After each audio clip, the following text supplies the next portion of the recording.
Está preparado? Coloque os fones de ouvido e feche os olhos, que vamos começar mais uma história sobrenatural. Você já entrou em um hotel antigo, daqueles com corredores estreitos, carpete gasto e um silêncio que pesa até sobre o próprio ar? Era esse o cenário do Hotel Solaris, um prédio de 3 andares no interior, construído nos anos 60, que, apesar das reformas, carregava consigo a estranha sensação de nunca estar realmente vazio. Depois de uma série de reclamações de hóspedes sobre barulhos durante a madrugada, o gerente decidiu instalar câmeras em todos os corredores.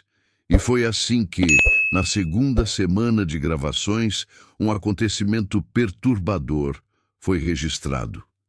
A filmagem mostrava o corredor do segundo andar completamente deserto. O relógio da câmera marcava 3h14 da manhã, quando, sem que ninguém se aproximasse, a porta do quarto 207 se abriu lentamente, fazendo ranger as dobradiças antigas. Aquele quarto estava vazio. Nenhum hóspede havia feito check-in nele há dias. Mesmo assim, a porta se abriu sozinha. Por alguns segundos, o corredor permaneceu em silêncio, até que algo ainda mais estranho aconteceu. Dentro do quarto, uma cadeira de madeira deslizou lentamente até o centro, como se tivesse sido arrastada por mãos invisíveis. Os funcionários que assistiram à gravação congelaram diante da tela. Alguns disseram que poderia ser vento. Mas como? Não havia janelas abertas. Então veio o detalhe mais assustador. No reflexo do espelho de corpo inteiro, preso na parede do quarto por uma fração de segundo, aparece a figura de um homem parado. Ele estava imóvel, olhando fixamente para a câmera. Um homem de aparência comum, talvez de meia idade, mas com o rosto pálido, quase cinza, como se não houvesse sangue correndo por suas veias. Quando voltaram a olhar o espelho no vídeo, a figura havia desaparecido. Nenhum funcionário entrou no quarto. Nenhum hóspede estava hospedado ali, e ainda assim, o 207 parecia habitado. Na noite seguinte ao incidente no quarto 207, o recepcionista Lucas foi escalado novamente para o turno da madrugada. Ele tentou não pensar no vídeo, mas cada estalo do prédio antigo parecia mais alto do que o normal. Por volta das 2h45 da manhã, o telefone da recepção tocou. Lucas atendeu de imediato, mas não ouviu nenhuma voz do outro lado. Apenas um chiado baixo, como interferência, seguido por uma respiração lenta, arrastada. "Alô? Quem está falando?" perguntou. Não houve resposta. Apenas o som da respiração, que ficou mais forte, mais próxima, até que uma frase sussurrada atravessou a linha.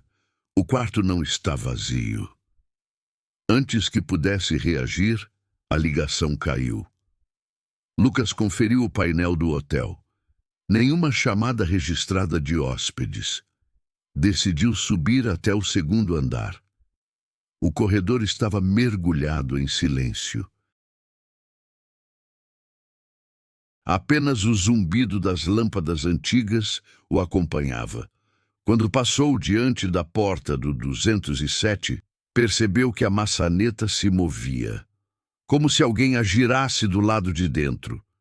Ele recuou um passo, sentindo o frio subir pela espinha. De repente, um som metálico ecoou pelo corredor, o tilintar de chaves caindo no chão. Olhou para baixo. No tapete diante de seus pés estavam as chaves do próprio quarto 207. Mas havia algo errado. A etiqueta de metal que identificava o número estava arranhada, como se alguém tivesse tentado apagar os dígitos. E onde antes se lia 207, Agora aparecia riscado em sulcos profundos. 313. Lucas ficou paralisado. Não havia como. O quarto 313 ficava no último andar e estava interditado há anos, mas por alguma razão, as chaves do 207 agora pertenciam ao 313. No mesmo instante, o telefone do corredor tocou.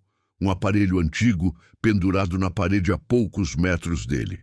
Hesitante, Lucas atendeu.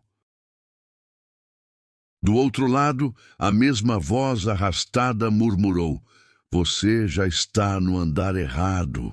O telefone desligou com um estalo seco e, atrás dele, a porta do 207 se abriu com violência, batendo contra a parede.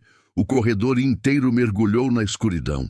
Quando a luz voltou a piscar nos corredores, Lucas percebeu que a porta do 207 estava entreaberta. Um frio intenso escapava de dentro, como se o quarto fosse uma câmara frigorífica. Reunindo coragem, ele empurrou a porta lentamente. O quarto estava vazio, mas não parecia o mesmo. A mobília tinha mudado de lugar, o espelho estava trincado e as cortinas balançavam embora as janelas estivessem trancadas. No carpete, marcas de pés pequenos, como de uma criança, iam da cama até a parede do fundo. Só que, ao olhar de perto, Lucas percebeu que não eram apenas marcas, eram pegadas queimadas, como se o tecido tivesse sido queimado em cada passo. Enquanto observava, ouviu um som metálico de maçaneta girando, só que não vinha da porta que ele abrira. Era da parede. Uma linha fina se formou na pintura descascada, e diante dos olhos de Lucas surgiu uma porta sem número, velha, de madeira escura, com dobradiças enferrujadas que não deviam estar ali. O recepcionista recuou, o coração disparado, mas antes que pudesse reagir, a porta começou a se abrir sozinha. Do outro lado, não havia outro quarto. Não havia mobília, nem paredes conhecidas. Apenas um corredor infinito, mal iluminado, com dezenas de portas alinhadas, todas idênticas, sem numeração. E ao fundo, ele jurava ouvir passos correndo, risadas infantis ecoando, até que, por um instante, uma figura apareceu no corredor. Uma mulher de vestido branco, cabelos cobrindo o rosto, parada de frente para ele. Lucas piscou e ela desapareceu. Mas quando olhou para as portas ao longo do corredor, notou algo pior. De cada uma delas, uma mão pálida surgia, batendo nas portas como se implorasse para sair. O som se espalhou pelo hotel. Tum, tum, tum. Várias batidas sincronizadas, ecoando como um coração gigante e doente. Lucas fechou a porta sem número com força, mas ao se virar, percebeu. O quarto 207 tinha sumido. A placa da porta agora exibia 313. Ofegante, Lucas correu de volta para o corredor sem ousar olhar para trás. O pânico já não era mais algo que ele podia disfarçar. Pegou o elevador, apertou o botão da recepção. Queria sair dali de qualquer jeito. As portas se fecharam. O visor digital mostrava T térreo, mas, ao invés de descer, o elevador começou a subir. O som das engrenagens parecia arranhar os ossos. O mostrador passou pelo segundo andar. Terceiro. Quarto. Lucas estranhou. O hotel só tinha 3 andares. O visor piscou. Quinto. Sexto. Sétimo. O elevador não parava. Um frio sufocante tomou conta do espaço, e as luzes fluorescentes começaram a piscar em sincronia com uma respiração pesada que parecia vir do alto-falante. De repente, o elevador freou bruscamente e as portas se abriram.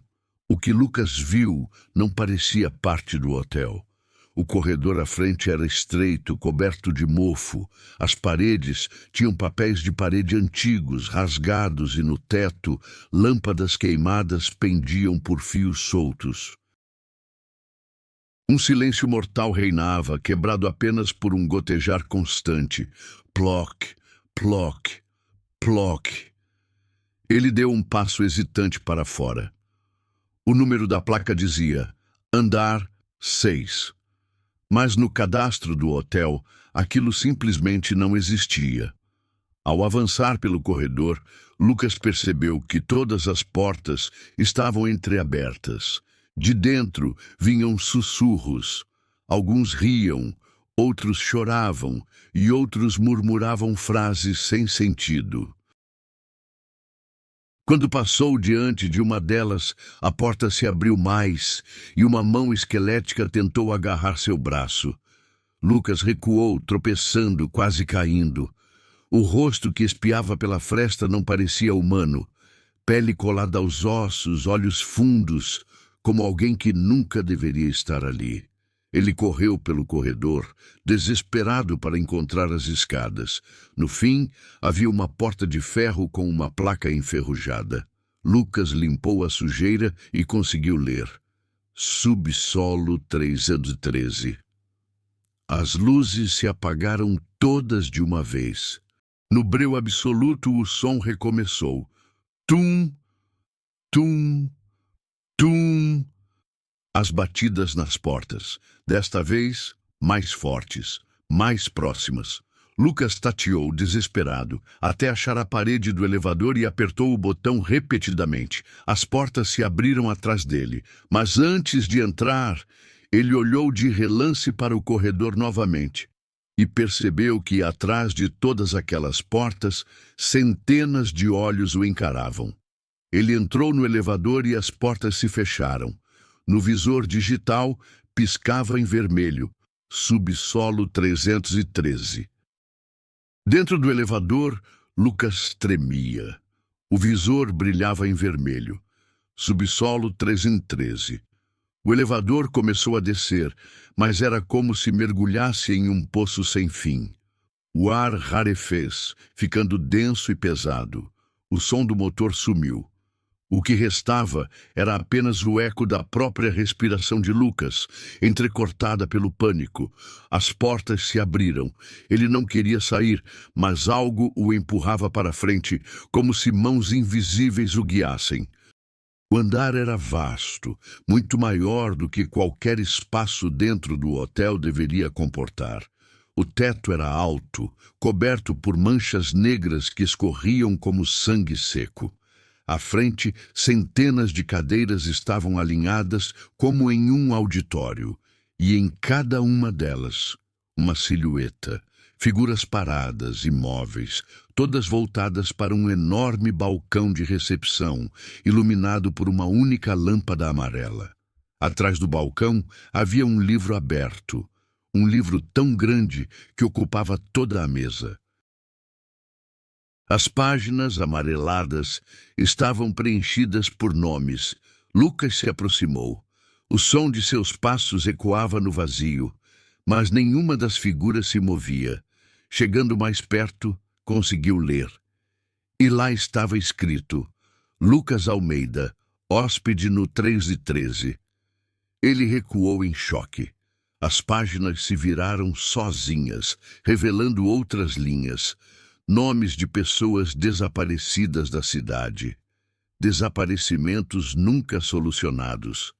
Todos estavam ali, registrados como hóspedes. De repente, uma das figuras nas cadeiras se levantou lentamente. Era uma mulher de vestido branco, com o rosto coberto por um véu. Ela se virou na direção de Lucas e falou em um sussurro que parecia ecoar de todos os cantos. Agora, você não trabalha mais no hotel. Você pertence a ele. As luzes se apagaram por completo. No breu, Lucas sentiu algo frio tocando sua nuca. Ele quis gritar, mas a voz não saiu. No dia seguinte, o gerente encontrou o elevador parado no térreo. A porta estava aberta, mas Lucas nunca mais foi visto. E desde então, hóspedes e funcionários relatam que, em algumas madrugadas, ao entrar no elevador, podem ver, pelo reflexo metálico da porta, um jovem recepcionista de uniforme parado atrás deles, com um crachá escrito Lucas Subsolo 313. E você? Gostou dessa história? Já aconteceu algo parecido com você? Conta pra gente aqui nos comentários. Quer ouvir mais relatos sombrios como esse? Não se esqueça de se inscrever no canal Dimensão Invisível, curtir e ativar o sininho, se tiver coragem. Lembre-se, o sobrenatural está sempre mais perto do que imaginamos. O próximo relato contado aqui pode ser o seu.